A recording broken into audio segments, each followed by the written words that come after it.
भले ही कहानी कुछ भी हो, लेकिन कहने वाला कौन है?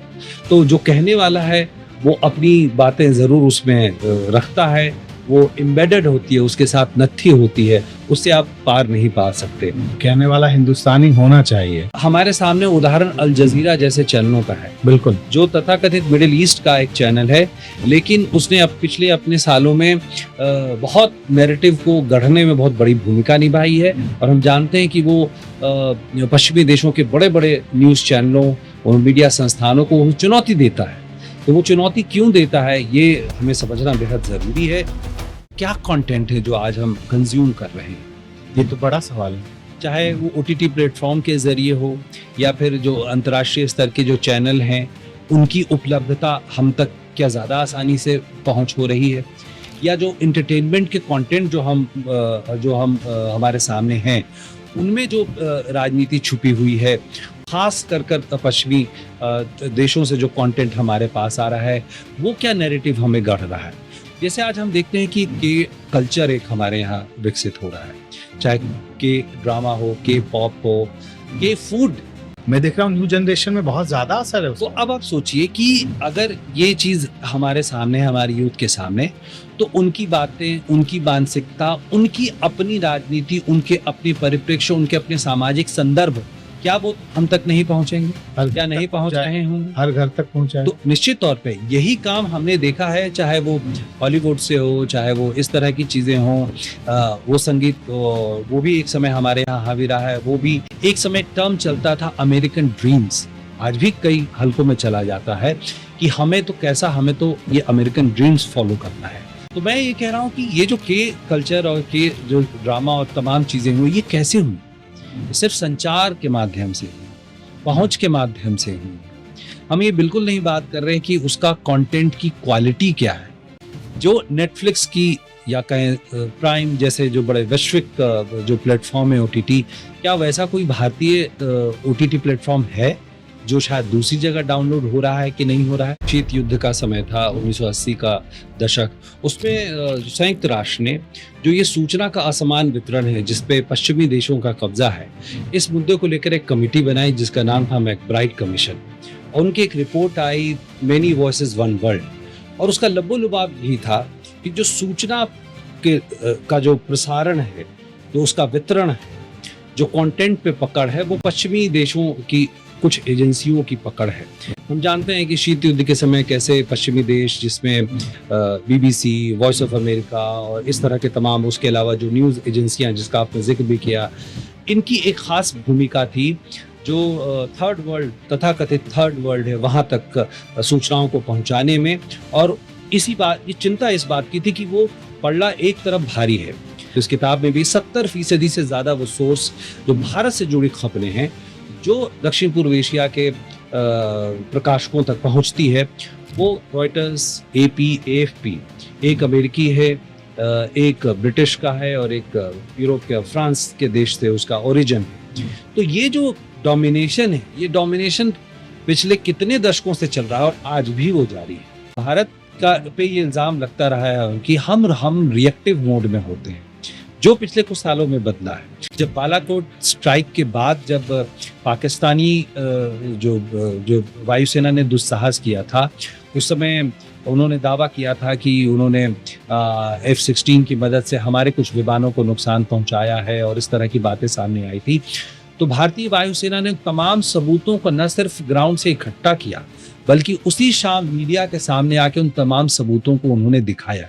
ये एक अभूतपूर्व घटना थी, तो बहुत एग्रेसिव तरीके से। ऑपरेशन सिंदूर में तो देखा कि ध्वस्त करने की तस्वीरें भी तुरंत दिखाई गई, और हर दिन शाम 5 बजे का सबको इंतजार रहता था कि आज क्या सूचना आने वाली है। तस्वीर 1, 2, 3 सारे एक्सपर्ट बैठे होते थे। उसमें भी आप देखें तो एक सफर है, बालाकोट के बाद ऑपरेशन सिंदूर। इस बार ये तैयारी पहले से हमारी सेनाओं ने की थी, वो हम पहले से इकट्ठा करेंगे और वो जो गैप था उसको भी हम दूर करें। कैमरा मतलब चालू था, बिल्कुल। अगर एक ड्रोन हमला कर रहा है तो वो वीडियो भी ले रहा है। दोस्तों नमस्कार, आप देख रहे हैं दी भगवा पॉडकास्ट। मैं हूं अमित कुमार और आज हमारे साथ इस पॉडकास्ट में एक खास मेहमान है, डॉक्टर ओम प्रकाश दास। डॉक्टर ओम प्रकाश दास देश के जाने माने पत्रकार हैं। वो DD न्यूज में एंकर रहे हैं, लोकसभा टीवी में एंकर रहे हैं, ईटीवी में भी अपने दौर में एंकर रहे हैं। और मैं आपको बता दूं कि इस समय जो रिसर्च बहुत जरूरत होती है पत्रकारों की, उसके लिए देश की जानी मानी बेहद प्रतिष्ठित संस्था IDSA में वो रिसर्च फेलो हैं। बहुत बहुत स्वागत है ओम प्रकाश दास जी आपका। बहुत बहुत धन्यवाद अमित जी, हमें ये मौका देने के लिए और इस पॉडकास्ट में बुलाने के लिए। तो डॉक्टर ओम प्रकाश दास जी की ये किताब बहुत ही चर्चित है और इस किताब की विषय वस्तु के बारे में आपको मैं बताऊंगा। नाम है strategic communication manufacturing of narratives and India ASEAN relations. अब इंडिया और आसियान के रिलेशंस जैसे रहे हैं, क्योंकि पड़ोसी मुल्क जो हमारे आसपास के हैं, चाइना है, नेपाल है, पाकिस्तान है, श्रीलंका है, इसके अलावा भी इससे कुछ दूरी पर जो देश हैं हमारे, उन देशों में जो भारत की छवि है वो कैसी छवि गढ़ी जाती है और किस नजरिए से देखा जाता है हिंदुस्तान?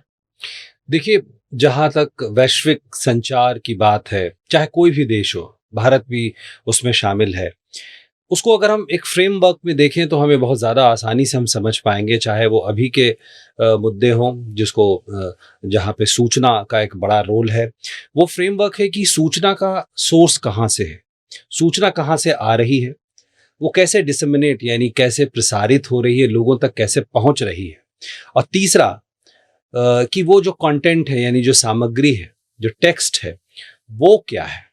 तो ये अगर इन तीन चीज़ों के फ्रेमवर्क में हम देखेंगे तो उसमें हम समझ पाएंगे कि रणनीतिक संचार, चाहे जो इंफॉर्मेशन वॉरफेयर कहा जाता है, जो सूचनात्मक युद्ध कहा जाता है, या परसेप्शन का जो एक प्रोसेस होता है, जो सालों पहले चीनी एक विशेषज्ञ हुए, एक चीनी दार्शनिक हुए सुनजू, उन्होंने कहा था कि युद्ध को लड़ने से पहले कैसे जीता जाए।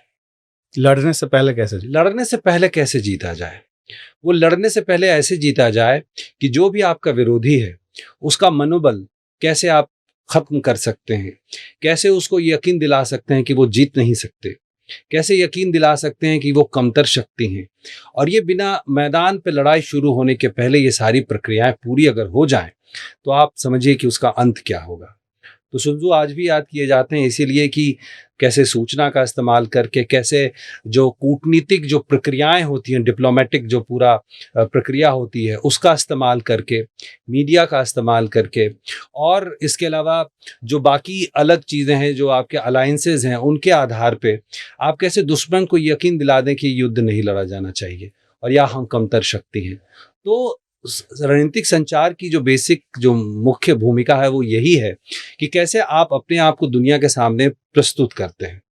उसका एक हिस्सा होता है इंफॉर्मेशन वॉरफेयर, कि जब आपात स्थिति है, हमने देखा ऑपरेशन सिंदूर के दौरान जो चीजें हुई और जिस बात को रेखांकित हमारी सेना ने किया कि ये फ्रंट भी, ये तो साफ तौर पर लगा कि स्ट्रेटजिक जो कम्युनिकेशन है उसका दौर इस सोशल मीडिया के दौर में बहुत ज्यादा महत्वपूर्ण अब वो हो चुका है। बिल्कुल, ऑपरेशन सिंदूर और उसमें जो भारतीय सरकार या कहें कि जो हमारे आर्म फोर्सेस हैं, उन्होंने जो रणनीति अपनाई उसकी एक बड़ी भूमिका थी। और उसके बाद जो हमने डेलीगेशंस भेजे दुनिया के अलग अलग कोनों में, वो रणनीतिक संचार का हिस्सा था। बिल्कुल। तो जब युद्ध का समय है, जब आपात स्थिति है, तो इंफॉर्मेशन वॉरफेयर के सारे टूल्स इस्तेमाल किए जाते हैं, और जब युद्ध नहीं है तब उस समय रणनीतिक संचार किया जाता है, जो एक लंबी प्रक्रिया है, जो एक ज़्यादा समय लेती है, क्योंकि उसमें आपको अपनी बात लोगों के दिलों तक पहुंचानी होती है। तो ये एक बहुत ही कॉम्प्लेक्स या कहें जटिल प्रक्रिया है, लेकिन ये एक सतत चलने वाली प्रक्रिया है। इसीलिए स्ट्रेटजिक कम्युनिकेशन को समझना बेहद ज़रूरी है।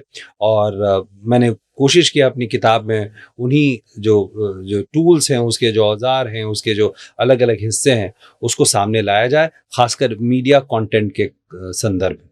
अगर मीडिया कंटेंट की बात करें तो युद्ध के समय तो स्ट्रेटजिक कम्युनिकेशन का इंपॉर्टेंस क्या हमने चर्चा की, लेकिन सतत प्रक्रिया की बात कही जाती है। कहा यह जाता है कि जब युद्ध नहीं हो रहा होता है तब भी हमें एक तरह का युद्ध लड़ना होता है।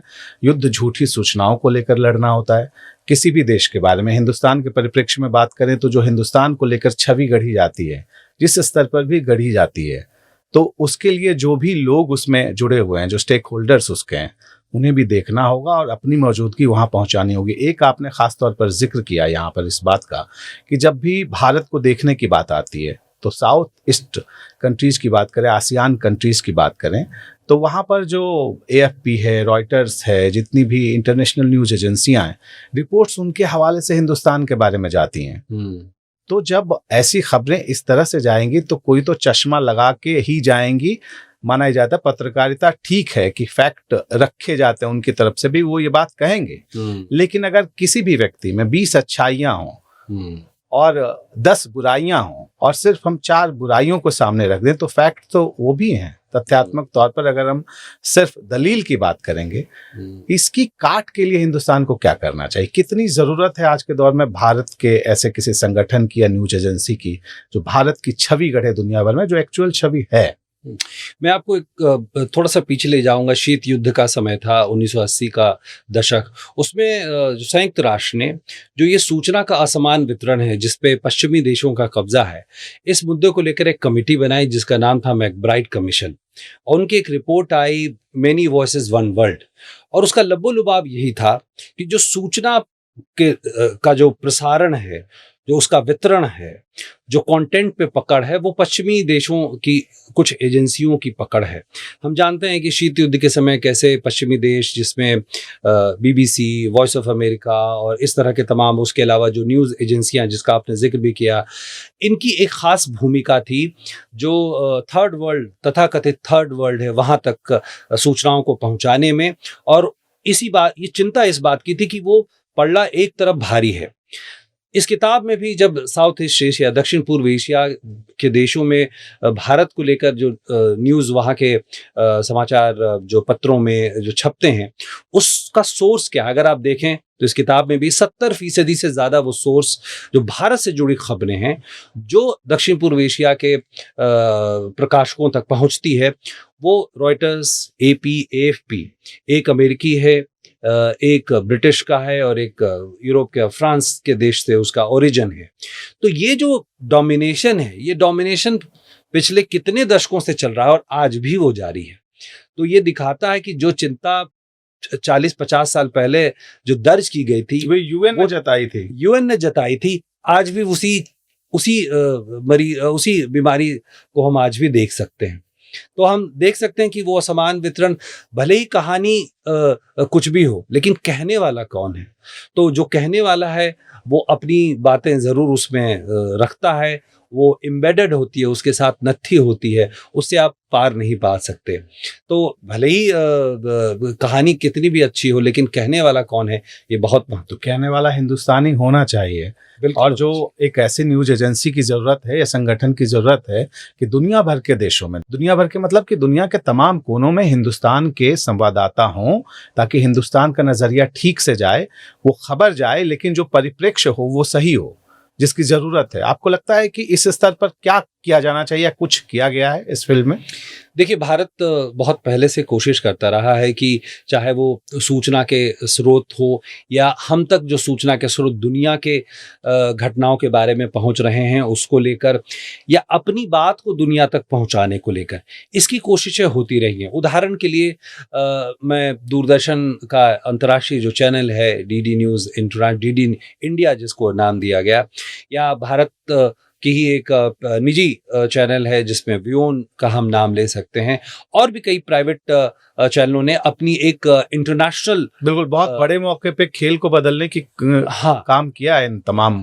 तो कई निजी और जो लोक प्रसारक है, उन्होंने इस बात को लेकर कोशिश की है।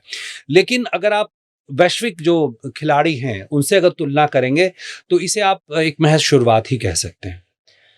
ये एक बहुत कड़वी सच्चाई है, लेकिन ये है क्योंकि हमारे सामने उदाहरण अल जजीरा जैसे चैनलों का है, बिल्कुल, जो तथाकथित मिडिल ईस्ट का एक चैनल है, लेकिन उसने अब पिछले अपने सालों में बहुत नैरेटिव को गढ़ने में बहुत बड़ी भूमिका निभाई है। और हम जानते हैं कि वो पश्चिमी देशों के बड़े बड़े न्यूज़ चैनलों और मीडिया संस्थानों को चुनौती देता है।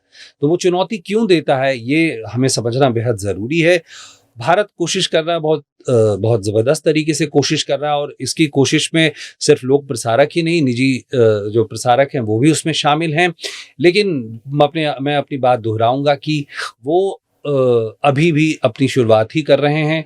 अपना इम्पैक्ट डालने की कोशिश कर रहे हैं अभी इस समय, तो यही कहूँगा। आपको लगता है कि जैसे कतर ने अल जजीरा को खड़ा किया और दुनिया भर के जर्नलिस्ट नजर आते हैं उसकी स्क्रीन्स पर, पश्चिमी देशों के भी अच्छे खासे जर्नलिस्ट एंकर्स भी नजर आते हैं, अच्छा खासा खर्च भी कतर की तरफ से किया जाता, पैसे की कोई कमी तो है नहीं, आपको लगता है कि ये इन्वेस्टमेंट तो हिंदुस्तान को करना ही होगा, समय की मांग है? क्या लगता है आपको कि जिस तरह के नैरेटिव को गढ़ा जाता है, कई ऐसे मामलों में हमने देखा कि अल जजीरा की खबरों को लेकर सवाल भी खड़े किए गए और हिंदुस्तान में ये भी कहा गया कि इस नज़रिए की काट ज़रूरी है, क्योंकि मध्य पूर्व के देशों से जो भारत के रिश्ते रहे हैं, अगर कोई ऐसी खबर या भारत के ही परिप्रेक्ष्य में, चाहे बात हम कश्मीर मुद्दे की बात कर लें या अलग अलग मुद्दे की बात कर लें, अगर आप अलग ही नैरेटिव गढ़ेंगे तो हिंदुस्तान पे भी इसका असर होता है। अंतर्राष्ट्रीय छवि पे असर होना इसलिए भारत के लिए बहुत ही चिंता की बात है, क्योंकि लाखों लोग हिंदुस्तान के रहते हैं मध्य पूर्व में, खाड़ी के देशों में, और वहां जब वैसी कोई बात जाएगी जो बात हिंदुस्तान के नजरिए से सही नहीं है, तो फिर उसका अच्छा असर तो नहीं होगा। एक मैं बहुत सीधे शब्दों में उसको बताऊं जो आपकी चिंता है, कि हम मान लेते हैं कि मध्य पूर्व का कोई देश है, वो भारत की खबरें जानना चाहता है, तो उसके पास सोर्स क्या है? कोई अमेरिका का कोई प्रकाशक है या न्यूज़ चैनल है या कोई मीडिया संस्थान है, वो भारत से जुड़ी खबरें जानना चाहता है, तो उसके पास सोर्स क्या है? सोर्स क्या भारत अपने सोर्स को विकसित कर रहा है? इसको अगर हम चीन के परिप्रेक्ष्य में देखें तो चीन की जो शिन्हुआ है वो दुनिया के कई देशों में बहुत व्यापक उपस्थिति रखती है और अपने पहुंच को लगातार बढ़ा रही है। यहाँ तक कि जो मेरा अध्ययन है दक्षिण पूर्व एशिया से जुड़ा हुआ, उसमें भी आप देखेंगे कि दक्षिण पूर्व एशिया जो भारत बहुत सांस्कृतिक तौर पे जुड़ा हुआ है, आज भी जुड़ा हुआ है, हमारा अपना पूरा डायस्पोरा है और इसके अलावा भारतीय मूल के लोग हैं, मलेशिया से लेके और जावा, सुमात्रा, हाँ आप देख सकते हैं, बिल्कुल। तो वहाँ क्या आप देखें कि किस तरह से जो चीन की उपस्थिति है, चाहे वहाँ के मीडिया संस्थानों में, मीडिया संस्थानों में उनकी अपनी स्टेक हैं। इसके अलावा मीडिया संस्थानों से उनके अपने समझौते हैं कि कैसे जो शिन्हुआ है या ग्लोबल टाइम्स है, उनके कंटेंट को एज इट इज़ वो वहाँ पे प्रकाशित करते हैं। इस तरह के समझौते हैं उनके बीच में।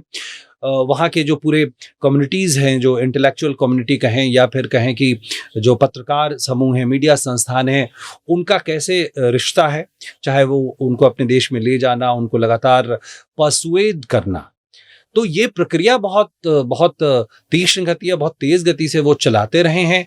तो वहाँ पे उनकी उपस्थिति है, तो वो अपना कंटेंट या कहें अपना नैरेटिव बहुत आसानी से स्थापित कर सकते हैं। ये स्थिति एक देखा जाए तो वो स्थिति हो सकती है कि कैसे अपने कंटेंट को पहुंचाया जाए जो अल्टीमेटली इवेंचुअली जाके आपके एक छवि बनाता है। आपको लगता है कि छवि बनाने में अपने देश की जो मीडिया है, अंतर्राष्ट्रीय छवि बनाने में उसकी भी एक बड़ी भूमिका होती है? जब हम कुछ खास, जैसा कि आपने किताब में भी जिक्र किया है कि शासन का मुद्दा हो, सिर्फ आर्थिक मुद्दा हो, सिर्फ ऐसे मुद्दे हों जिसमें कुछ नकारात्मक बातें आ जाती हैं, आपको लगता है कि जो देश की मीडिया है, देश की छवि गढ़ने में हिंदुस्तान के भीतर जो अपनी मीडिया है उसकी भी एक बड़ी भूमिका है? क्योंकि आप अगर कुछ खास वजहों से कह सकते हैं कि कमर्शियलाइजेशन बहुत ज़्यादा हो गया या ऐसा कंपटीशन चल रहा है, उस पर अलग से चर्चा की गुंजाइश बनती है, तो वहाँ पे जिन बातों को हम, जिन तथ्यों को सामने रखते हैं, वो तथ्य देश के लिहाज से तो चलिए एक विषय हो सकता है, लेकिन अंतर्राष्ट्रीय स्तर पर भी उसका कोई असर होता है उस तरह की चीज़ों का? बिल्कुल होता है।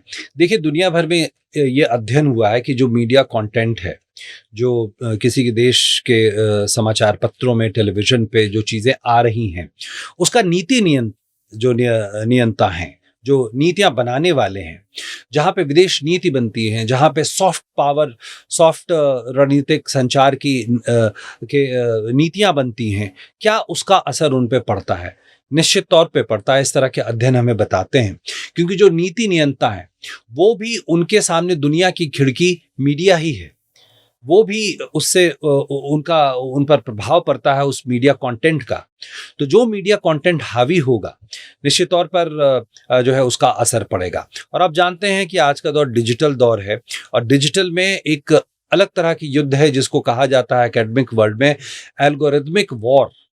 एक एल्गोरिथमिक वॉरफेयर चल रहा है, जिसपे भी पश्चिमी देशों का एक तरह से उनकी जो टेक्नोलॉजिकल कंपनियां हैं, क्योंकि यूट्यूब, फेसबुक, जितनी भी कंपनियां इस तरह की हैं वो तो हैं अमेरिकन।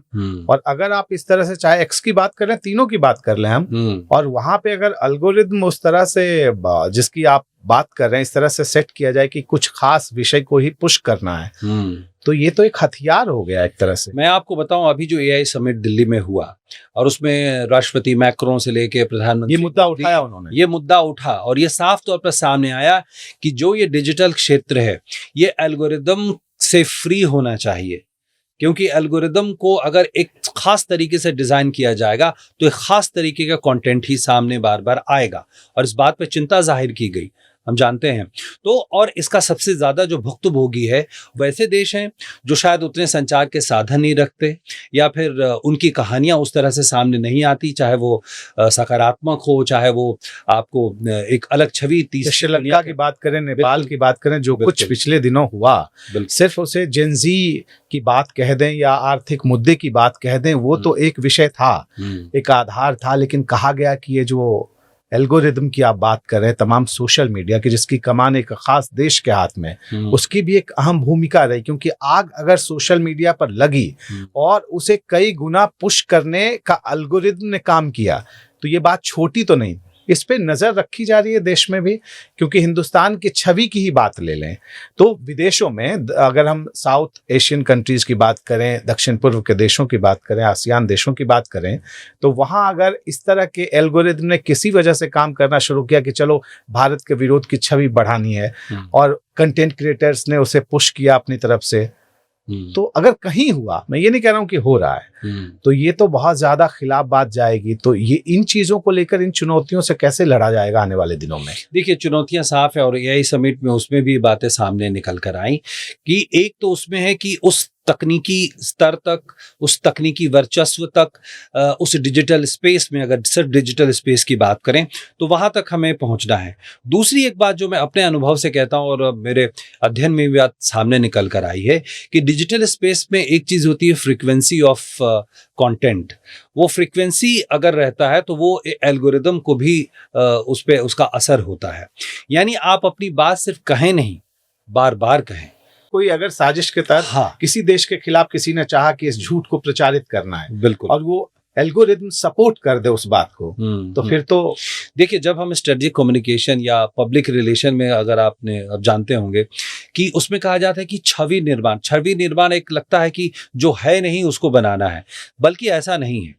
उसका मूल पब्लिक रिलेशन से लेके स्ट्रेटेजिक कम्युनिकेशन का मूल यही होता है कि आप अपनी बात कहिए, जो है वो बात कहिए, एक क्रेडिबिलिटी, सही समय पे सही सूचना होनी चाहिए। ऑपरेशन सिंदूर का मैं एग्जांपल फिर से दूंगा, हर रोज प्रेस कॉन्फ्रेंस होना, वो यही रणनीति उसके पीछे थी कि सही बात सही समय पे होना चाहिए। इंफॉर्मेशन का वैक्यूम नहीं होना चाहिए जहां स्पेकुलेशन यानी अनुमान लगाने की जगह बचे, यानी अनुमान लगाने की जगह को खत्म करना है, उसको उस स्पेस को सूचना से भरना है जो विशुद्ध सूचना है, उसमें पॉजिटिव नेगेटिव की बात ही नहीं है। ये जो नैरेटिव, गलत नैरेटिव तभी बनता है वैक्यूम की वजह से। हाँ, जब सूचना नहीं है तब उसमें वो गलत नैरेटिव अपना स्पेस बनाता है, और बार बार उस सूचना को प्रसारित करना, बार बार अपनी बात को कहना। इसलिए अपने लोगों का होना जरूरी है, अपने लोगों का और अपनी सामग्री का होना बहुत जरूरी, अपनी सामग्री का, कंटेंट का, और अपनी जो ओरिजिनल छवि, जो सच है, वो सच उस रूप में तमाम जगहों पर जाए। कोई चश्मा लगा के कोई तीसरे देश का व्यक्ति ये न बताए इंडोनेशिया में जाके कि भारत क्या सोचता है, भारत की छवि क्या, मुद्दे क्या है। कोई जाके थाईलैंड में ये न बताए, कोई जाके मलेशिया में नहीं बताए। अब जैसे आपने जिक्र किया, मेरे अध्ययन में भी बात सामने आई कि दक्षिण पूर्व एशिया भारत को सिर्फ एक आर्थिक और जो नेट डिफेंस प्रोवाइडर क्या सिर्फ उस नजरिए से देखना चाहता है, लेकिन सच्चाई हम जानते हैं कि दक्षिण पूर्व एशिया के साथ हमारे क्या संबंध, कल्चरल रिलेशन, हमारे 2000 पुराने साल के संबंध रहे हैं। तो खबरों को उस पर्सपेक्टिव में क्यों नहीं देखा जाना चाहिए? हमारी कम्युनिटीज वहां पे हैं, हमारी लैंग्वेजेस बोली जाती हैं, सिंगापुर हो, मलेशिया हो, तमाम जावा, सुमात्रा, तो हम उसको उस नजरिए से क्यों ना देखें, उस नजरिए उसको हम बढ़ावा क्यों ना दें, चाहे वो जो सांस्कृतिक संबंध है, हम विशुद्ध आर्थिक नजरिए से क्यों भारत को देखा जा रहा है? तो इसलिए देखा जा रहा है क्योंकि वो स्ट्रक्चर या कहें वो फ्रेमवर्क ही इस तरह से बनाया गया है कि भाई आज जिस तरह से वैश्विक राजनीति है, हम जानते हैं कि उसमें इकोनॉमिक रिलेशंस क्या हैं, स्ट्रेटजिक रिलेशंस क्या हैं, कुल मिला के बात यहीं तक आकर सिमट जाती है। तो ये जिम्मेवारी हमारी बनती है, हमारी एजेंसियों की बनती है कि कैसे उस वैक्यूम को या जो दूसरा पर्सपेक्टिव है वो हम पहुंचाएं बार बार। हमने देखा एआई समिट में दुनिया भर के लोग आए, बहुत सारी चर्चा हुई, ग्लोबल साउथ शब्द बहुत ज्यादा बार इस्तेमाल हुआ। हम देखते हैं कि दुनिया भर में भारत के प्रति खास लगाव रखने वाले, चाहे अफ्रीका के देश हों, चाहे दुनिया का कोई भी कोना हो, फिजी से लेकर सूरीनाम से लेकर और तमाम कोने पॉकेट्स अलग अलग हैं जहां पर भारत के प्रति प्रेम अलग ही तरह का वहां पर भारतवंशियों की वजह से, या फिर जो अपना इतिहास रहा है, चाहे गांधी जी का आंदोलन हो साउथ अफ्रीका में और तमाम तरह की ऐसे कई सारे वजह हैं। तो जो ग्लोबल साउथ की बातें कही जाती हैं उसको लेकर चिंतन मनन तो खूब हो रहा है, लेकिन जैसे समिट्स हो रहे हैं ये उसी चिंता की वजह से ज़्यादा तेज़ी आ रही है, फ्रीक्वेंसी बढ़ाई गई है कि हम अपनी मौजूदगी हर स्तर पर दर्ज करें और दुनिया की निगाहें हिंदुस्तान पर आकर टिकें। देखिए, ग्लोबल साउथ की जहां तक बात है, हम जानते हैं कि कई ऐसे मुद्दे हैं जिसमें चाहे वो आतंकवाद का मुद्दा हो, पर्यावरण जलवायु परिवर्तन का मुद्दा हो, भारत वैश्विक मंच पर इन ग्लोबल साउथ की आवाज बना है।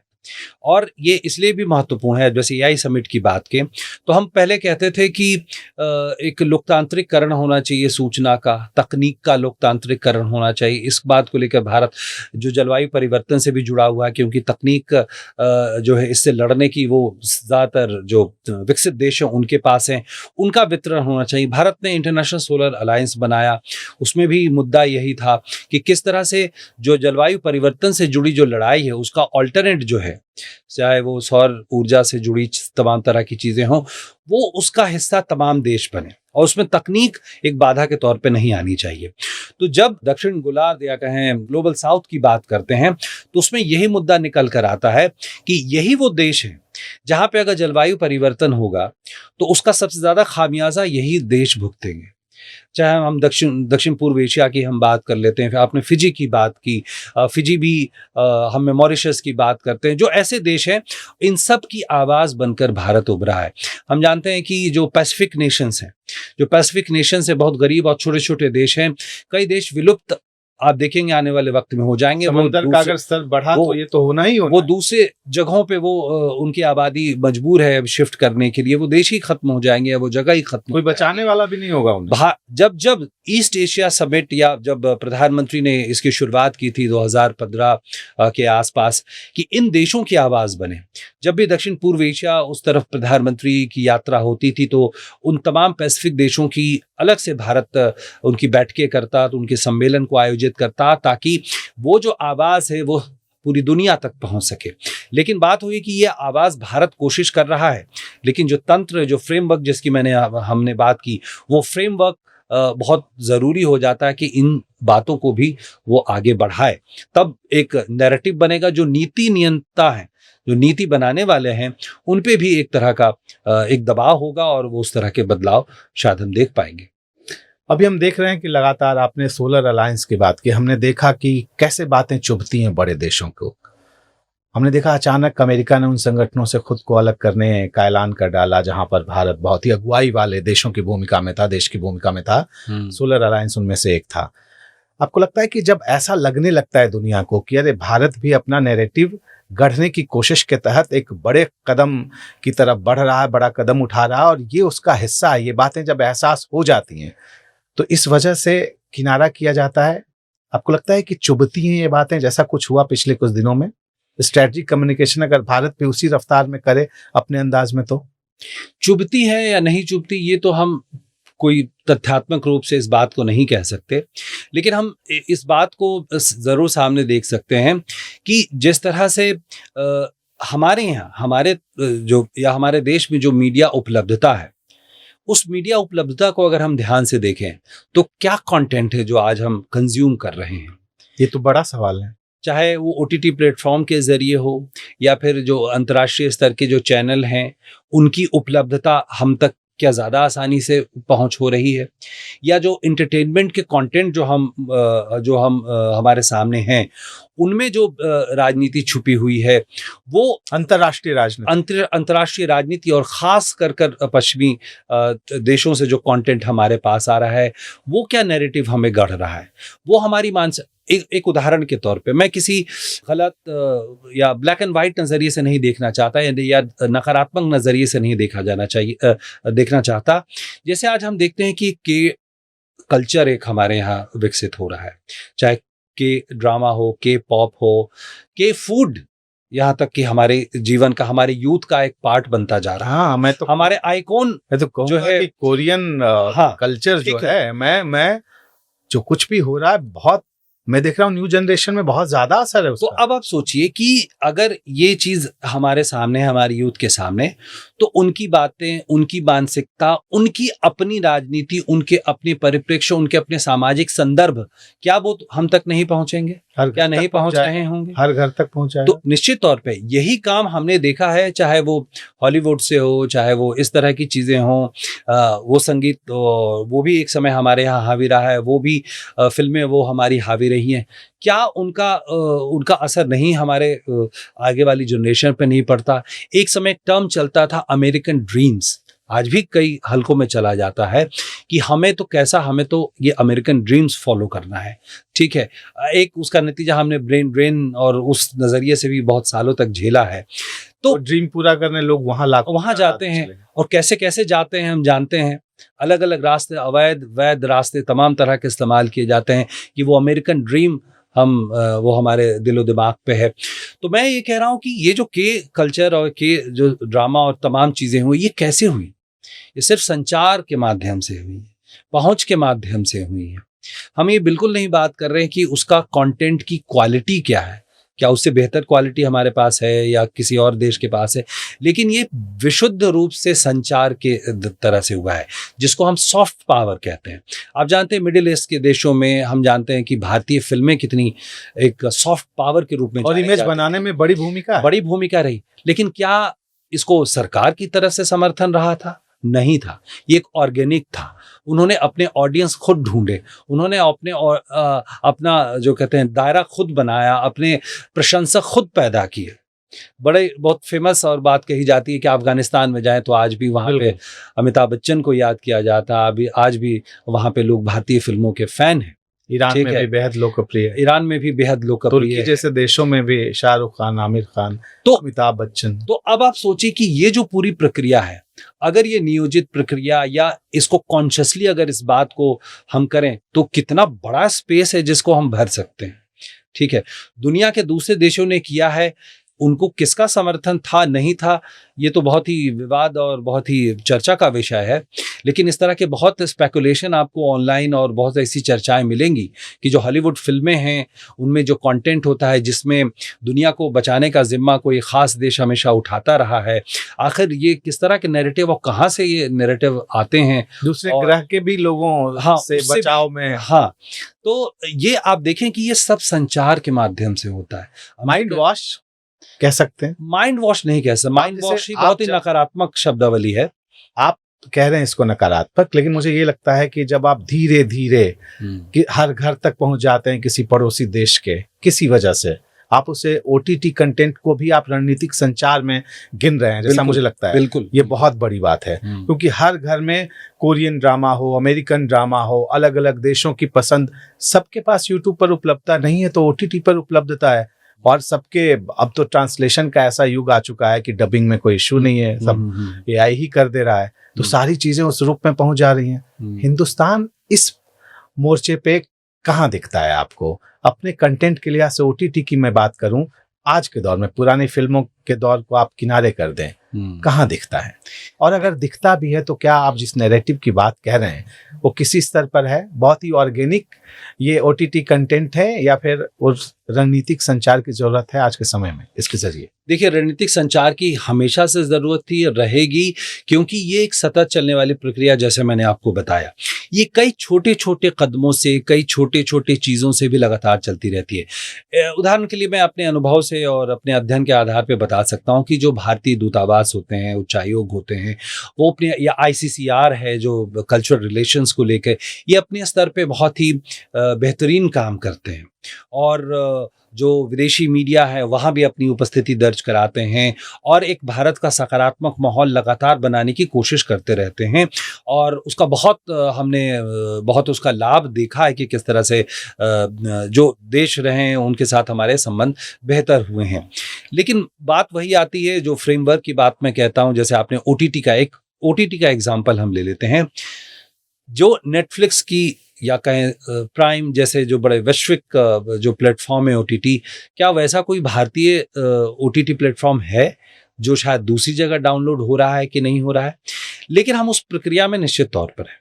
इसमें कोई शक नहीं है कि भारतीय प्लेटफॉर्म्स भी आगे बढ़ रहे हैं। और अगर उनके कंटेंट को अगर आप ध्यान से देखें तो वो कंटेंट भी कहीं ना कहीं मुझे एक सकारात्मक, मुझे बदलाव दिख रहा है, एक बदलाव आपको साफ तौर पर दिखेगा। यहाँ तक कि हमारी जो मुख्य धारा की बॉलीवुड फिल्में हैं, या कहें मुंबईया फिल्में हैं, दक्षिण की फिल्में हैं, उसमें भी आप देखेंगे एक खास तरह का एक बदलाव आया है, जो कहीं ना कहीं रणनीतिक संचार में बहुत बड़ी भूमिका, या कहें भारत की सॉफ्ट पावर को मजबूत कर सकता है, जहां हम अपनी बात कह रहे हैं, अपने नैरेटिव को पहुंचा सकें, अपनी बात कह रहे हैं। और बस वही है कि डिसमिनेशन जो कहते हैं कि पहुंचना चाहिए, सिर्फ बात तो है, उसको पहुंचाने का जिम्मा भी, वो भी हमारा ही जिम्मा है। एक न्यूज का कंटेंट हुआ, एक ओटीटी का कंटेंट हुआ, तो ओटीटी के कंटेंट के मोर्चे पे हमने बात की कि किस तरह की चीजें होनी चाहिए। न्यूज पर भी हम लगातार बात कर रहे हैं।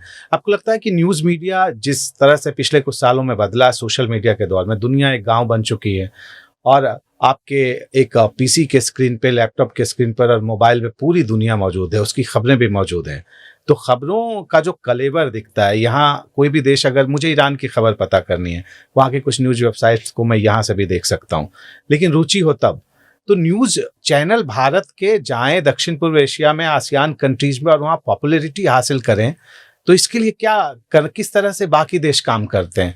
जैसे अल जजीरा का मैं एक उदाहरण दे रहा हूँ, हिंदुस्तान में भी बहुत पॉपुलर है वो, और हमने देखा कि ऑपरेशन सिंदूर के दौरान तो उसको लेकर बहुत ही निगेटिव चीजें आई सामने, कि कैसे नैरेटिव को गढ़ा जा रहा, किस तरह। आपने कहा कि सूचना का वैक्यूम नहीं था, फिर भी ऐसी चीजें उछाली जा रही थी। उदाहरण के तौर पर मैं कह रहा हूं कि आपने एयरक्राफ्ट की बात कर डाली कि कितने ये हुए वो हुए, आपने इस तरह की चीजों को बढ़ाया। आपके पास तथ्यात्मक रूप से कोई पुष्टि, कंफर्मेशन नहीं थी, फिर भी आपने चीजों को बढ़ाया। ऐसी स्थिति में हम कैसे पहुंचेंगे वहां पर इतनी मजबूती से, जितनी मजबूती से छोटे छोटे देशों की मीडिया हिंदुस्तान तक पहुंच जा रही है? देखिए, मीडिया संस्थान में मैंने एक लंबे समय तक काम किया है, ठीक है, तो मैं एक साफ तौर पर कह सकता हूं कि जो पहुंच की बात आप कर रहे हैं, उसमें संसाधन और संपादकीय समझ, उसकी एक बड़ी भूमिका है। आप देखें कि क्या भारत में इस वक्त राजधानी दिल्ली में क्या बड़ी-बड़ी जो अमेरिकी या कहें जो पश्चिमी यूरोपियन देशों के संवाददाता क्या हैं, तो आपको मिलेंगे, उनके प्रतिनिधि आपको मिलेंगे। या हो सकता है कि खुद कोई अमेरिकन सिटीजन ही हो या ब्रिटिश सिटीजन ही हो, वो यहाँ पे वहां से आकर यहाँ पर रिपोर्टर, कई ऐसे संगठन हाँ जो रखते हैं, और रखते हैं तो हैं ही, ठीक है। लेकिन उसकी तुलना अगर आप भारतीय समूह से करें या भारतीय जो मीडिया समूह से उससे तुलना करेंगे, तो आपको एक बड़ी खाई दिखेगी, आपको वैक्यूम दिखेगा, लगभग कह सकते हैं। तो यही मैंने अपने अध्ययन में भी देखा है कि कई जो दक्षिण पूर्व एशिया के देश हैं, उनके संवाददाता आपको यहाँ मिलेंगे भारत में, लेकिन ज्यादातर के नहीं मिलेंगे, क्योंकि यहाँ बात आ जाती है प्राथमिकता की, संसाधन की बात आ जाती है, पैसे खर्च करने की। जब आपको सूचना ही लेनी है, आपको इससे मतलब नहीं कि सूचना कहाँ से आ रही है, जब इस पे आपका उतना कंट्रोल नहीं है रिसोर्सेज के नजरिए से, तो फिर आप सूचना तो आपको मिल रही है उन बड़े जो वर्चस्ववादी और जो बड़े समूह हैं उनके जरिए से, तो आपको बहुत सस्ते में, बहुत आसानी से, सुविधाजनक रूप से मिल रही है। लेकिन क्या उतना एफर्ट कर पा रहे हैं आप? तो यही जो दक्षिण पूर्व एशिया के जो प्रकाशक हैं, जो न्यूज़ संस्थान हैं, जो बात उन पे लागू होती है वही बात हम पे भी लागू होती है। एक और बात में जिस पे तवज्जो दूंगा, हम भी तो सोर्स से मंगवा रहे हैं बाकी जगहों से। कुछ अगर न्यूज एजेंसियों की बात छोड़ दें, बहुत ही वैश्विक स्तर पर जो हिंदुस्तान की एजेंसियां काम करती हैं, जैसे उदाहरण के लिए पीटीआई की मैं बात कर लूं, ऐसे ही अलग अलग ऑर्गेनाइजेशन है जिन्होंने दुनिया भर में अपने संवाददाता रख रखे हैं। लेकिन ये तो संख्या बढ़नी चाहिए। मुझे तो ऐसा लगता है कि जब तक आप बड़े देशों में रख रहे हैं, चले अमेरिका में, ब्रिटेन में, ऐसे देशों में आपके ब्यूरोज हैं, क्या सारे आसियान कंट्रीज में ऐसी कई न्यूज एजेंसियां हैं देश में जिसके ब्यूरो हैं? मुश्किल ही होगा बताना। पीटीआई की आपने बात की, पीटीआई सबसे बड़ी न्यूज एजेंसी है। तो पीटीआई की अगर दुनिया के कई देशों में पहुंच है तो वो उनका काम क्या है? उनका काम है कि हमारे यहाँ के जो मीडिया संस्थान है उनके लिए सूचना इकट्ठा करना है। पीटीआई को क्या दूसरे देशों के लोग भी सब्सक्राइब कर रहे हैं? ये एक बड़ा सवाल है कि सूचना यहां से वहां तक जा रही है कि नहीं। पीटीआई मुख्य तौर पे काम कर रहा है कि दुनिया की खबरें यहां ला रहा है और यहाँ के मीडिया संस्थान उसको सब्सक्राइब कर रही हैं, उसको छाप रही हैं, चाहे वो भारतीय संवाददाता हो या फिर कोई और दूसरे सोर्स हो। मेरा कहना है कि ये उल्टी प्रक्रिया होनी चाहिए कि यहाँ और इसी पैमाने पे होनी चाहिए। पीटीआई सिर्फ एक उदाहरण है। ये कोई भी संस्था हो सकती है, चाहे वो सरकार लोक प्रसारक हो या वो चाहे ऑटोनोमस बॉडी हो, कोई भी हो। तो दुनिया के देश अगर सूचना भारत के बारे में चाहते हैं तो उनकी पहली प्राथमिकता ये एजेंसी होनी चाहिए, ये सोर्स होना चाहिए। ये प्रोसेस जिस दिन हमने पार कर लिया, उस दिन हमारी बड़ी जीत हो जाएगी रणनीतिक संचार के माध्यम से या नैरेटिव बिल्डिंग के अपनी छवि को दुनिया तक पहुंचाने के लिए। मैंने जैसे कहा कि कोशिशें हो रही हैं लगातार, इसमें कोई शक नहीं। रफ्तार तेज होनी चाहिए। बहुत ही युद्ध स्तर पे काम करने की जरूरत है। चारों तरफ जब हम देखते हैं कि सूचना की क्रांति हो रही है, छोटी छोटी बातें, कोई भी फेक न्यूज जैसी जो बाढ़ की स्थिति दिखती है, उसे काउंटर करने के लिए आपको लगता है कि रणनीतिक संचार की एक बड़ी भूमिका होती है? क्या होनी चाहिए अगर दुनिया भर में कहीं भी मान लीजिए कि उस तरह के फेक न्यूज, फेक नैरेटिव फैलाए जा रहे हैं हिंदुस्तान को लेकर, तो क्या आज के दौर में है संभव कि हम उस पर किसी तरह से उसकी काट कर सकें? ये मुश्किल है क्योंकि ये सोशल मीडिया का दौर है। बिल्कुल जो नैरेटिव या कहें फेक न्यूज की बात है, गलत सूचना या डिसइंफॉर्मेशन भारत की छवि को लेकर, तो वो उसमें साफ तौर पर दो तरीके से उसको हम केटर कर सकते हैं, दो तरह से उसका हम सामना कर सकते हैं। एक तो अपना नैरेटिव सुपर इम्पोज करके या फिर अपना नैरेटिव ज़्यादा से ज़्यादा प्रसारित करके, ताकि जो कंज्यूमर है उस न्यूज़ का या उस डिसइंफॉर्मेशन का, मिस इन्फॉर्मेशन का, उसके सामने एक विकल्प हो। तब वो एक फैसला कर पाएगा कि कौन सी सही है, या वो दोनों कंज्यूम करेगा और फिर वो विश्लेषित करेगा कि क्या सही है। एक ये बात। दूसरी ये बात है कि जो डिसइंफॉर्मेशन आ रहा है, जिस तेजी से वो फैलता है, हम जानते हैं कि झूठ ज्यादा तेजी से फैलता है, लेकिन जिस तेजी से वो फैल रहा है, क्या उस तेजी से हम अपनी बात को पहुंचा सकते हैं? ये तकनीकी स्तर पे भी मुद्दा है और इस स्तर पे भी है कि हम बहुत क्या उस स्तर पे काम कर रहे हैं लगातार। मैं आपको बताऊं कि पिछले कुछ सालों में बहुत डेवलपमेंट हुए हैं, चाहे हमारे आर्म फोर्सेस हों, चाहे वो हमारी विदेश सेवा हो या कहे हमारा विदेश मंत्रालय, इस बात को लेकर बहुत ज़्यादा चौकस हुआ है। कई यूनिट्स बने हैं, कई अलग अलग उन्होंने विशेषज्ञों को एक अलग संस्थानिक तौर पे विकसित किया है कि इस चीज़ से लड़ाई लड़ी जाए। खासकर जो हमारे सैन्य बल हैं, उन्होंने अपने इस तरह के ढांचे विकसित किए हैं ताकि ऐसी विपरीत स्थितियों में इससे तुरंत लड़ा जाए। न सिर्फ जो मिस इन्फॉर्मेशन आ रहा है उस पर ज़्यादा अपनी सूचनाओं को उसके सामने विकल्प के तौर पे ज़्यादा जल्दी से जल्दी रखा जाए। दूसरा ये कि हम सिर्फ रिएक्टिव मोड में नहीं हों, कुछ हो जाए तो जवाब देने ना आए। हम भारत पे ये इल्जाम लगता रहा है कि हम रिएक्टिव मोड में होते हैं, जो पिछले कुछ सालों में बदला है। मैं बस एक एग्जांपल आपको उदाहरण के तौर पे बताना चाहूँगा। जब बालाकोट स्ट्राइक के बाद जब पाकिस्तानी जो वायुसेना ने दुस्साहस किया था, उस समय उन्होंने दावा किया था कि उन्होंने F-16 की मदद से हमारे कुछ विमानों को नुकसान पहुंचाया है और इस तरह की बातें सामने आई थी। तो भारतीय वायुसेना ने तमाम सबूतों को न सिर्फ ग्राउंड से इकट्ठा किया, बल्कि उसी शाम मीडिया के सामने आके उन तमाम सबूतों को उन्होंने दिखाया। ये एक अभूतपूर्व घटना थी। ऐसा पहले कभी नहीं होता था। ये मैं उस बालाकोट के पूरे ऑपरेशंस और उसके बाद जो मीडिया में जिस तरह से भारतीय सैन्य बलों ने और नीति नियंताओं ने काम किया, वो एक बहुत बड़ा बदलाव था कि हम सीधे बहुत एग्रेसिव तरीके से और तमाम सूचनाओं को सामने रख रहे हैं। हम नहीं कह रहे ये सच, हम कह रहे हैं पूरा सबूत सामने दिखा रहे हैं, तो और बहुत एग्रेसिव तरीके से। ऑपरेशन सिंदूर में तो देखा कि ध्वस्त करने की तस्वीरें भी तुरंत दिखाई गई और हर दिन शाम 5 बजे का सबको इंतजार रहता था कि आज क्या सूचना आने वाली है। इसका एक तस्वीर 1, 2, 3 सारे एक्सपर्ट बैठे होते थे, उठ के वो बताते थे कि देखिए कहाँ पे क्या स्थिति थी, क्या स्थिति है। तो आपको लगता है कि उस मोर्चे पे काम बहुत तेज हुआ है पहले के मुकाबले? उसमें भी आप देखें तो एक सफर है। बालाकोट के बाद ऑपरेशन सिंदूर, बालाकोट का जब ऑपरेशन हुआ तो तमाम कोनों से आवाज आई कि वीडियो कहाँ है, तस्वीरें कहाँ है, सबूत कहाँ है। इस बार ये तैयारी पहले से हमारी सेनाओं ने की थी कि वो हम पहले से इकट्ठा करेंगे और वो जो गैप था उसको भी हम दूर करेंगे। कैमरा मतलब चालू था? बिल्कुल। अगर एक ड्रोन हमला कर रहा है तो वो वीडियो भी ले रहा है। एक मिसाइल अगर हिट कर रही है तो उसके ऊपर एक ड्रोन भी है जो उसका वीडियो ले रहा है और जीपीएस पोजीशन भी दिखाया जा रहा है। तो मतलब तैयारी, और इसीलिए ऑपरेशन सिंदूर एक बहुत उस तरह से सकारात्मक तौर पे कि हम उन तमाम स्थितियों से वाकिफ थे, हम उनको बड़े बेहतर तरीके से सामने रखा, जो हम जानते हैं कि किस तरह से फिर इस मामले में हम आगे रहे। देखिए, हमने सोचा कि या इच्छा होती है सबकी, जो स्थितियां, जो लोग, जब आप जैसे लोग रिसर्च करते हैं तो आपको लगता है कि ये चीज़ें होनी चाहिए देश की तरफ से। क्या होना चाहिए? तो एक मजबूत न्यूज एजेंसी, मजबूत न्यूज ऑर्गेनाइजेशन होना चाहिए जो तमाम दुनिया भर के देशों में भारत के नैरेटिव को, नहीं, भारत के पूरा जो अपना सच है, जो अपना सत्य है, उसे उसी रूप में रखा जाए।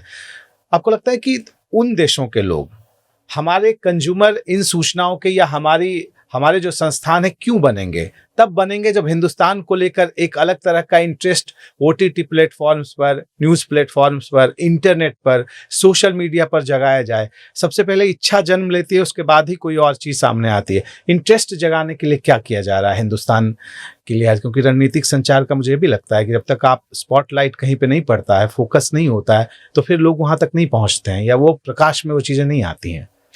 देखिए, ये बहुत ही सवाल बहुत छोटा सुनने में लग सकता है, लेकिन ये बहुत बड़े फ्रेमवर्क की मांग करता है। हम उदाहरण के लिए, मैंने अमेरिकी मीडिया कंटेंट का उदाहरण दिया। हमने उसी को कंटेंट को क्यों इस्तेमाल करना शुरू किया, जबकि फ्रांस बहुत दुनिया में अपनी फिल्मों के लिए जाना जाता है, ब्रिटिश जाना जाते हैं, एक समय ईरानी फिल्में बहुत पॉपुलर है, ठीक है, जापानीज फिल्में बहुत अपनी क्वालिटी के। लेकिन हमने इन सब को छोड़ के अमेरिकी कंटेंट क्यों हावी रहा बहुत सालों तक? इसलिए हावी रहा कि वो एक आर्थिक तंत्र का एक हिस्सा थी। खूब खर्च होता था। आर्थिक तंत्र मतलब कि हम अमेरिकी आर्थिक तंत्र का हिस्सा बने, अमेरिकी बाजार का है। अमेरिका ने हमें एक बाजार के, पूरी दुनिया ने जो उदारीकरण है, लिबरलाइजेशन, उसके बाद एक बाजार की तरह हमें देखा और हम पे पूरा अपना फोकस किया। तो सिर्फ आर्थिक तंत्र ही उदारवादी नहीं हुआ, मीडिया भी उसके साथ साथ आती। जैसे हम कहते हैं, जैसे हम जानते हैं कि कोई भी देश अगर कहीं पहुंचना चाहता है तो उसके साथ साथ उसकी संस्कृति भी पहुंचती है। अमेरिका अगर आता है तो मैकडॉनल्ड भी आता है, मैकडॉनल्ड आता है तो उसके साथ उसकी संस्कृति भी आती है, तो फिर उसका मीडिया कंटेंट भी आएगा। वो सारी प्रक्रिया एक साथ चलती है। टिश्यू पेपर से हाथ पोछो, पानी गायब, ये कल्चर भी आएगा। तो वो सारी चीजें जुड़ी होती है। अगर अंग्रेज हमारे यहाँ आए तो सिर्फ बिजनेस या सिर्फ हम पे शासन नहीं किया, हमारी संस्कृति पे भी, हमारे धार्मिक आस्थाओं पे भी और तमाम चीजों पे अपना उन्होंने असर डाला, जो आज तक असर है। भाषा पे भी असर डाला। तो जब कोई एक बड़ी शक्ति आती है अपने साथ, और खासकर आर्थिक बहाने से या आर्थिक रैशनल के जरिए आती है, तो अपने साथ वो तमाम चीजें लाती है। आज आप देखें कि हमारा कोरिया के साथ बहुत आर्थिक, हम जानते हैं कि हमारे कितने होम अप्लायंसेस से लेके ऑटोमोबाइल तक तमाम तरह के कितना हमारा इंटीग्रेशन है। तो वो इंटीग्रेशन को, जो वहाँ की सांस्कृतिक और मीडिया कंटेंट का, उसको आप डिटैच नहीं कर सकते। वो आपको एक सूत्र में एक साथ ही देखना पड़ेगा। आपको नहीं लगता है कि हिंदुस्तान का इतना विशाल बाजार, जबकि हर छठा सातवां व्यक्ति दुनिया का हिंदुस्तानी हो, इतनी आबादी तो हमारी है, तो उस पे निगाह बनी हुई है तमाम देशों की, इसलिए सबसे पहले सॉफ्ट पावर अपनी दूसरी तरह से पहुंचाई जा रही है कितना ज़्यादा लगाव हो कि एक ख़ास देश से ज़्यादा प्रेम महसूस करें भारत के लोग, तो बाद में फिर उनके उत्पाद भी यहाँ खरीदे जाएंगे, या फिर उत्पाद खरीदे जा रहे हैं तो फिर ज़्यादा खरीदे जाएंगे। हिंदुस्तान की अगर मैं बात करूं तो क्या यही चीज़ें नहीं हो सकती उस लेवल पे? आपने कहा कि सरकार और संस्थागत और एक फ्रेमवर्क चाहिए जिसे बहुत ही सपोर्ट सरकार का चाहिए। आपको लगता है कि निजी तौर पर जो कंपनियां दुनिया भर में भारत की काम कर रही हैं, उस स्तर पर भी ऐसी कोई चीज़ें हो रही हैं कुछ? देखिए, आपने बहुत अच्छा सवाल किया। एक वैश्विक, अगर हम एक भू राजनीति की बात करें, तो एक शब्द इस्तेमाल किया जाता है इंडिया के लिए, काउंटर वेट। मतलब कि दुनिया के इस हिस्से में भारत को कई मुद्दों को लेकर एक काउंटर वेट की तरह इस्तेमाल किया जाता है। चीन के प्रभाव को लेकर, अगर आज जैसे चीन को दुनिया की फैक्ट्री कहा जाता है, तो आप देखिए कि दुनिया के तमाम देश ये जानते हैं कि अगर हम विकल्प के तौर पे, अगर हमें चीन का विकल्प अगर बनाना है, तो उसमें भारत को हम नजरअंदाज नहीं कर सकते। आज हम देख रहे हैं यूरोप के साथ हमारे कितने घनिष्ठ संबंध बन रहे हैं। तमाम दुश्वारियों के बाद भी अमेरिका के लिए हम बहुत जरूरी बने हुए हैं, क्योंकि वैश्विक स्तर पे हम जानते हैं कि भारत जिस तेजी से आगे बढ़ रहा है, एक काउंटर वेट की स्थिति उसकी है। हम जानते हैं चाइना जिस तरह से अपने आप को प्रोजेक्ट कर रहा है, एक सप्लाई चेन की समस्या हमने देखी है। इन तमाम विकल्पों की अगर उसका सबसे बड़ा दावेदार है तो वो भारत है। तो निश्चित तौर पर भारत इन तमाम आर्थिक जो रैशनल है उसका भी एक उत्तर है, जो स्ट्रैटेजिक जो है जो उसका विकल्प है वो उसका भी उत्तर एक भारत है। मैं एग्जांपल के लिए अभी जैसा हम जानते हैं कि अभी प्रधानमंत्री मोदी इजराइल का दौरा उन्होंने किया, और तकनीकी जो रक्षा सुरक्षा के क्षेत्र में है, तकनीकी हस्तांतरण की बात हो रही है कि कई, चाहे वो मिसाइल से सुरक्षा हो, उस तरह की तकनीकों की बात है। तो उसमें बात यही कई विश्लेषकों ने कही कि हम जानते हैं कि इजराइल एक बहुत ही ऐसा देश है जो अपने दुश्मनों से घिरा हुआ देश है, ठीक है।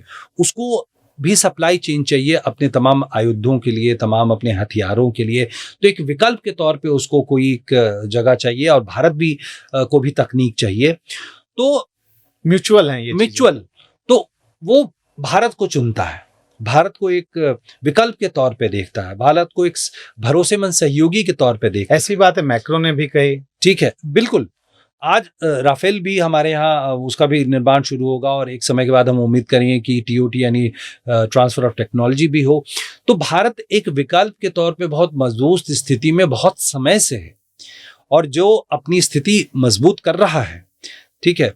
तो इसी बात को, अब ये सारी बातें बहुत धीरे धीरे मजबूत होती जाएंगी, जिसमें एक रणनीतिक संचार की अपनी भूमिका है, और वैश्विक राजनीति किस तरह से मूव करे। तो मैं ये सिर्फ यही कहना चाह रहा हूं कि भारत एक काउंटर वेट की तरह मौजूद है, एक मजबूत विकल्प के तौर पे मौजूद है, और कई चीजें हो रही हैं जो एक बहुत सकारात्मक छवि हमारे सामने रखती।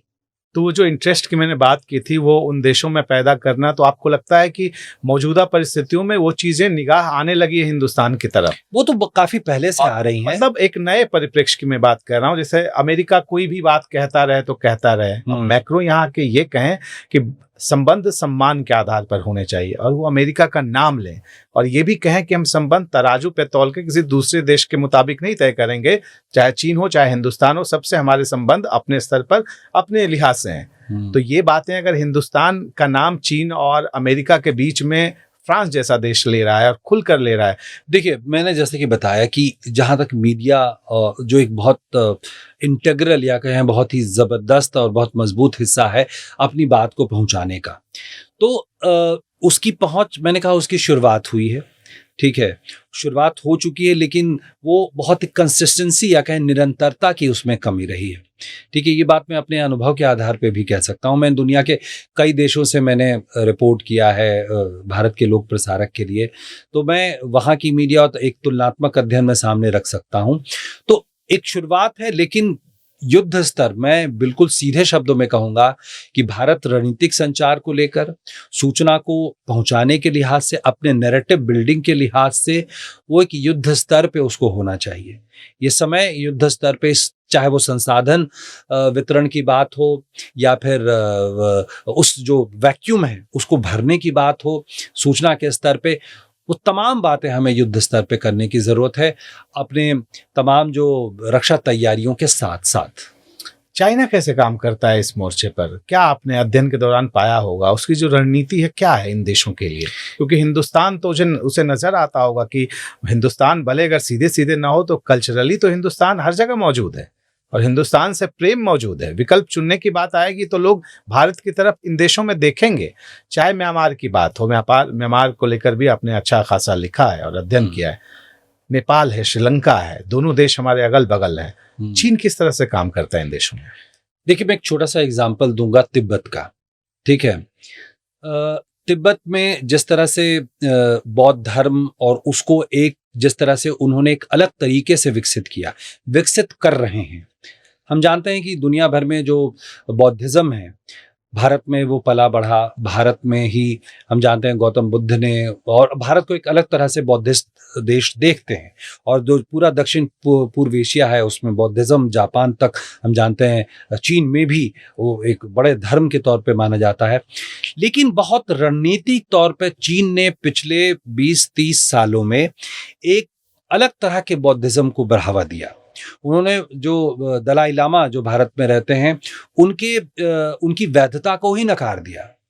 अगले दलाई लामा कौन होंगे, उनकी क्या वैधता होगी, इसको ही नकारने की कोशिश कर रहे हैं। यानी वो पूरी दुनिया में स्थापित कर रहा है कि जो बौद्ध धर्म का आधिकारिक और तमाम जो सबसे जो बेहतर जो है वो बौद्ध धर्म है, जिसका प्रचार प्रसार वो कर रहा है, जिसको विकसित वो कर रहा है मौजूदा तिब्बत। बौद्ध धर्म की भी चाइनीज ब्रांडिंग कर रहा है। चाइनीज ब्रांडिंग, बिल्कुल आपने सही शब्दों में कहा। तो अब इससे नुकसान क्या हो रहा है? जो सॉफ्ट पावर बौद्धिज्म हमारा एक रहा है पूरे दुनिया में, ठीक है, वो उससे इस स्तर पे जूझ रहा है, या कहें इस तरह से वो लड़ाई लड़ रहा है। ये एक सॉफ्ट पावर भी है, ये एक दूरगामी रणनीतिक संचार का भी हिस्सा है।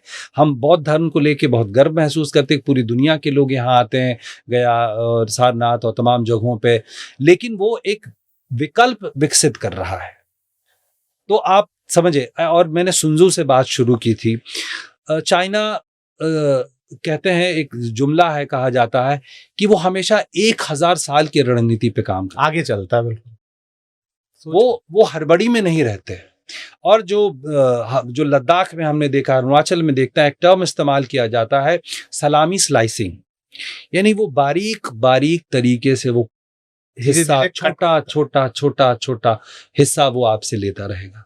आपको लगेगा कि हाँ नहीं, तो बस एक नाला है, ये बस ये एक मोड़ है, कोशिश ऐसी करता रहता है। तो सलामी स्लाइसिंग बहुत ही मशहूर रणनीति है उनकी, और वो हमेशा बहुत ही दीर्घकालिक, जो 1000 साल का वो की प्लानिंग और उस हिसाब से वो चलते। तो जो चीन की आपने बात की, चीन, चाहे मैंने कहा कि अपने रिसोर्सेज, चीन के पास आज रिसोर्सेज बहुत है, दुनिया भर के मीडिया संस्थानों में, यहाँ तक कि चाइनीज फिल्में, वो आज वैश्विक स्तर पे वो उसका प्रचार प्रसार कर रहा है।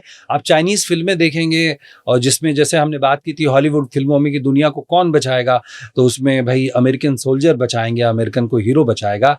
चाइनीज फिल्में आप देखेंगे तो इसमें आपको कुछ और दिखेगा, कि दुनिया को हो सकता है कि कोई चाइनीज हीरो बचा रहा हो। ठीक है, तो वो इस स्तर पे काम कर रहे हैं, और वो भी 1000 साल की रणनीति पे काम कर रहे हैं कि उनको अभी 10 साल में दुनिया की शक्ति या वो नहीं बन जाना है।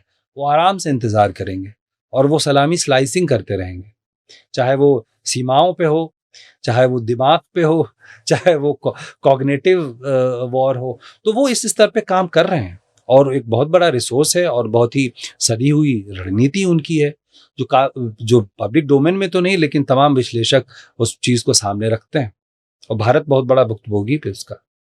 आपको लगता है कि कई बार वो रणनीति बदल भी देता है, जब उसे लगता है कि कोई मुद्दा बहुत ज्यादा उसे नुकसान कर देगा अभी उछालने पर, तो उसे पीछे कर दो, कुछ ऐसे मुद्दे को आगे कर दो जिस मुद्दे के आधार पे बाद में ये कहा जाए कि नहीं, हम तो आर्थिक गतिविधि हिंदुस्तान से बढ़ा के रखना चाहते हैं। और ये कम्युनिकेशन वो दुनिया भर में पहुंचाने में कई बार ऐसा दिखता है कि उसे कामयाबी मिल जाती है दुनिया के अलग अलग हिस्सों में, जो वो नैरेटिव गढ़ना चाहता है। क्योंकि जब ऐसा लगता है कि चीन विस्तारवादी देश है और अब वो लड़ाई न कर ले, उस समय में चाइना की तरफ से ऐसी बातें कही जाती है कि नहीं, हम तो युद्ध नहीं चाहते, हम तो भारत से उलझना नहीं चाहते। तो ये जो इमेज बिल्डिंग आपने कहा कि धीरे धीरे धीरे धीरे अपनी बात पहुंचाना और धीरे धीरे दिमाग में जगह बनाना, तो चीन अभी कौन सी जगह बनाना चाहता है, वो क्या बनना चाहता है दुनिया भर में? जैसे हिंदुस्तान के पास बहुत सारी ऐसी चीजें हैं जो हम दुनिया को दे सकते हैं। आपने बात की बौद्ध धर्म की, तो चीन ने तो दिखा दिया कि वो ब्रांडिंग की कोशिश कर रहा बौद्ध धर्म की भी। हमारे पास योगा है, हम तो उसके जरिए दुनिया में सबसे बड़ी ब्रांडिंग अपनी कर सकते हैं। कोशिश की गई है संयुक्त राष्ट्र की तरफ से, अगर योग को लेकर एक दिन घोषित किया गया है। आपको लगता है कि योगा सॉफ्ट पावर के लिहाज से बहुत हमें आगे ले जा सकता है? मैं नहीं कहूँगा कि आगे ले जा सकता, मैं कहूँगा ऑलरेडी हम आगे आ चुके हैं और योगा की दुनिया भर में ब्रांडिंग हो। लेकिन मैंने हॉलीवुड की एक चर्चा में थी, उसमें योगा को जिस तरह से पेश किया गया है, अब ऐसे स्तर पे बहुत ही अलग ढंग से, आज आप दुनिया के तमाम योग गुरुओं को जिस तरह से पेश किया गया, हमने ऐसी फिल्में देखी हॉलीवुड की। बिल्कुल। तो आपको लगता है कि एक अलग भी नैरेटिव करने की कोशिश है कि हिंदुस्तान के योग गुरु ऐसे? और बिल्कुल, मैं अपने एक्सपीरियंस से भी बता सकता हूँ और आप देख भी सकते हैं कि दुनिया के हर बड़े देश में आपको जरूर योगा सेंटर मिलेंगे और आपको योग गुरु मिलेंगे। हो सकता है कि वो भारत में प्रशिक्षित हों या फिर वहीं पे प्रशिक्षित हुए हों, लेकिन योगा एक बहुत बड़े सॉफ्ट पावर के तौर पे हमारे सामने आया है।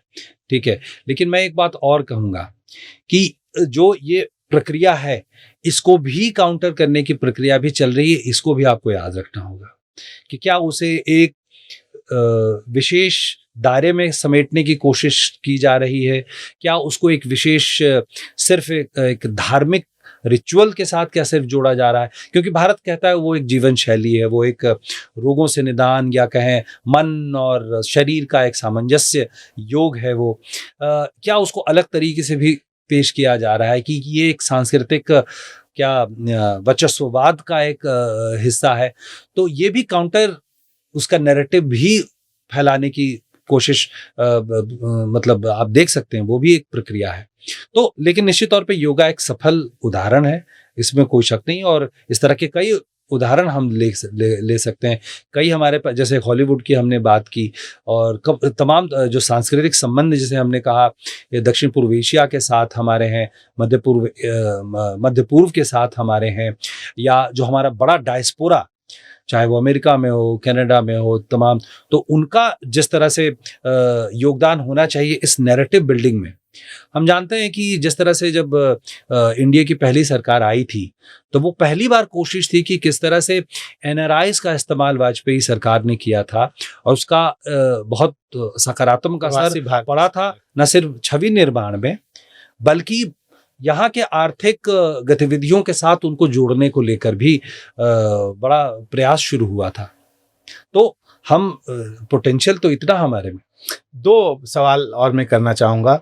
जब हम आज की दुनिया की बात करते हैं तो देखते हैं कि बड़े पदों पर दुनिया भर में जो आर्थिक संगठन है, अलग अलग निजी कंपनियां भी, उसके पदों पर हिंदुस्तानी बैठे हुए हैं, हिंदुस्तानी मूल के लोग हैं कई जगहों पर।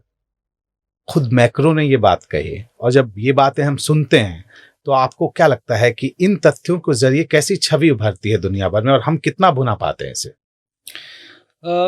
देखिए, जहाँ तक भुनाने की बात है, ये उसी फ्रेमवर्क का हिस्सा हो जाता है कि हम अपनी बात क्या पहुंचा रहे हैं। लेकिन मैं एक बात जरूर रेखांकित करना चाहूँगा कि 2014 के बाद जब प्रधानमंत्री मोदी आए, तो दूरदर्शन और जो तमाम लोक प्रसारक है, उसमें एक बड़ा बदलाव हुआ। बहुत, वो एक तरह से कहें कि सरकार की फोकस में आ गया और सीधे पीएमओ की फोकस में आया, प्रोएक्टिवली। और वो असर आप देख सकते हैं सोशल मीडिया तक उपस्थिति को लेकर, दूरदर्शन के अपनी पहुंच और उसके अपनी ब्रांडिंग को लेकर, इस पे बहुत कॉन्शियसली काम हुआ और उसने एक बड़ी भूमिका निभाई है आज की तारीख में।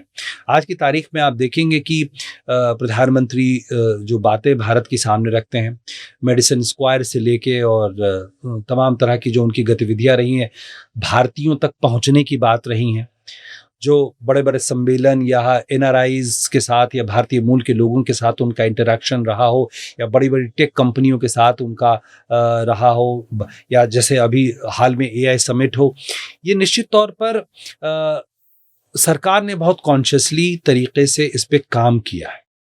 और मैं जो कह रहा हूँ कि जो शुरुआत हो गई है, जो एक बढ़त हम लेने की प्रक्रिया में है, वो शुरुआत हो चुकी है और पिछले खासकर 10 साल में कहूँगा कि बहुत बड़े बदलाव का दौर रहा है। तो जो रणनीतिक संचार के मूल में लोक प्रसारक होता है ना, पब्लिक ब्रॉडकास्टर होता है, उसमें बहुत बड़ा बदलाव हुआ है। फिर तो उसका असर हो रहा है और उसका असर निश्चित तौर पे हम उम्मीद करेंगे कि और बहुत तेजी से वो आगे बढ़े। वैश्विक मुद्दों की बात हो गई, भारत के सॉफ्ट पावर वाली रणनीति की बात हो गई, रणनीतिक संचार की बात हो गई।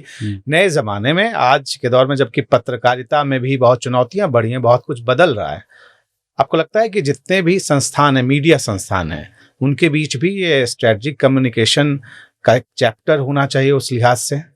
क्योंकि जब तक हमारे अपने पत्रकार उस स्तर के नहीं पैदा होंगे तो हम दुनिया भर में उन चेहरों को स्थापित कैसे करेंगे? आपको क्या होता हुआ दिख रहा है, या फिर क्या बदलाव होना चाहिए? कैसे सिलेबस आने वाले वक्त में होने चाहिए?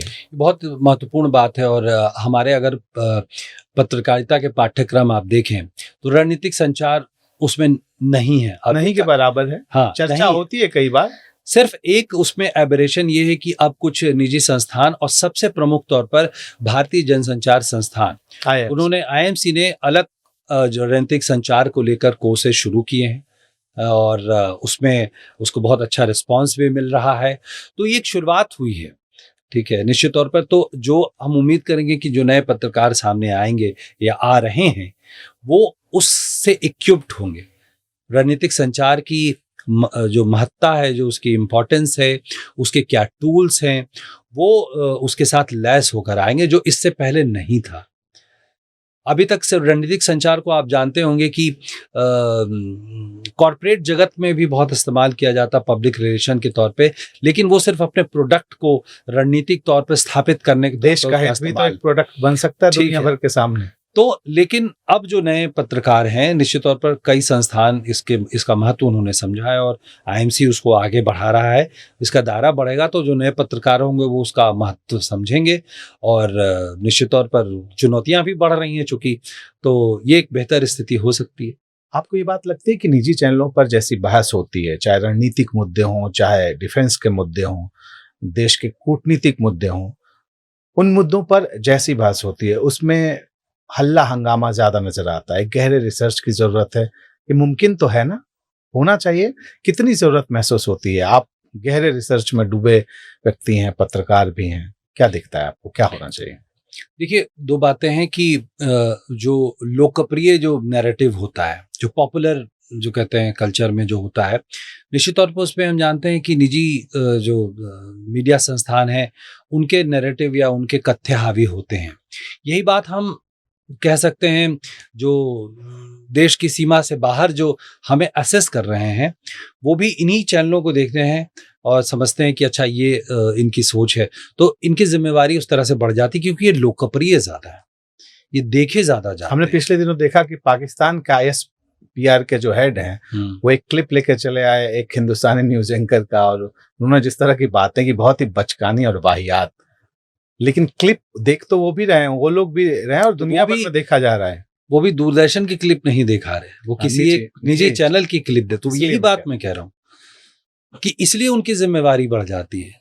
ऑपरेशन सिंदूर के समय कई पाकिस्तान के शहरों पे कब्जा करने वाला, अब जानते हैं ये कितना इस बात को लेकर बात है। तो इसका मतलब इस है कि क्या वो उस तरह की जिम्मेवारी वो महसूस करते हैं। हालांकि मैं एक बात जरूर रेखांकित करूंगा कि सरकार इसको लेके बहुत कॉन्शियस रहती है।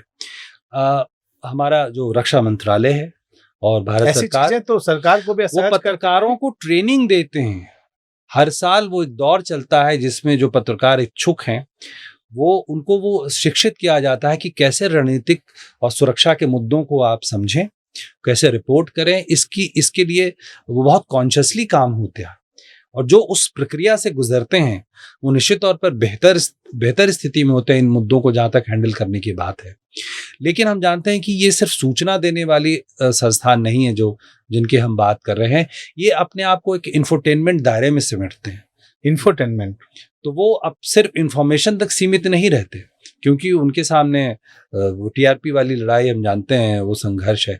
जो इंफोटेनमेंट का चीज़ें जब जहाँ हावी होने लगती हैं, तो इस तरह की चीज़ें हम देखते हैं कि जहाँ वो तथ्य से दूर और जिम्मेदारियों से दूर होते जाते हैं। तो ये कॉन्शियसनेस होनी चाहिए कि इसका एक लार्जर इम्पैक्ट है पूरी दुनिया में। तो जो पब्लिक ब्रॉडकास्टर है उसकी तो जिम्मेदारी है ही, साथ ही आपको लगता है कि निजी संस्थानों की भी ये जिम्मेदारी है कि वो भी बहुत ही अपने जो उनके पत्रकार हैं उन्हें इस बात का संदेश रहे कि बोलने से पहले हम सोचें, ताकि देश की जग हसाई ना हो। और ये जिम्मेदारी सबकी बनती है, सिर्फ सरकार की नहीं बनती है। सरकार अपने लेवल पे जो काम कर रही है वो करती रहेगी, हम सबकी जिम्मेदारी है, हमारी भी आपकी भी। तो आपने इतना वक्त निकाला, बहुत बहुत शुक्रिया आपका, आप इस पॉडकास्ट में आए। बहुत बहुत शुक्रिया आमिर जी।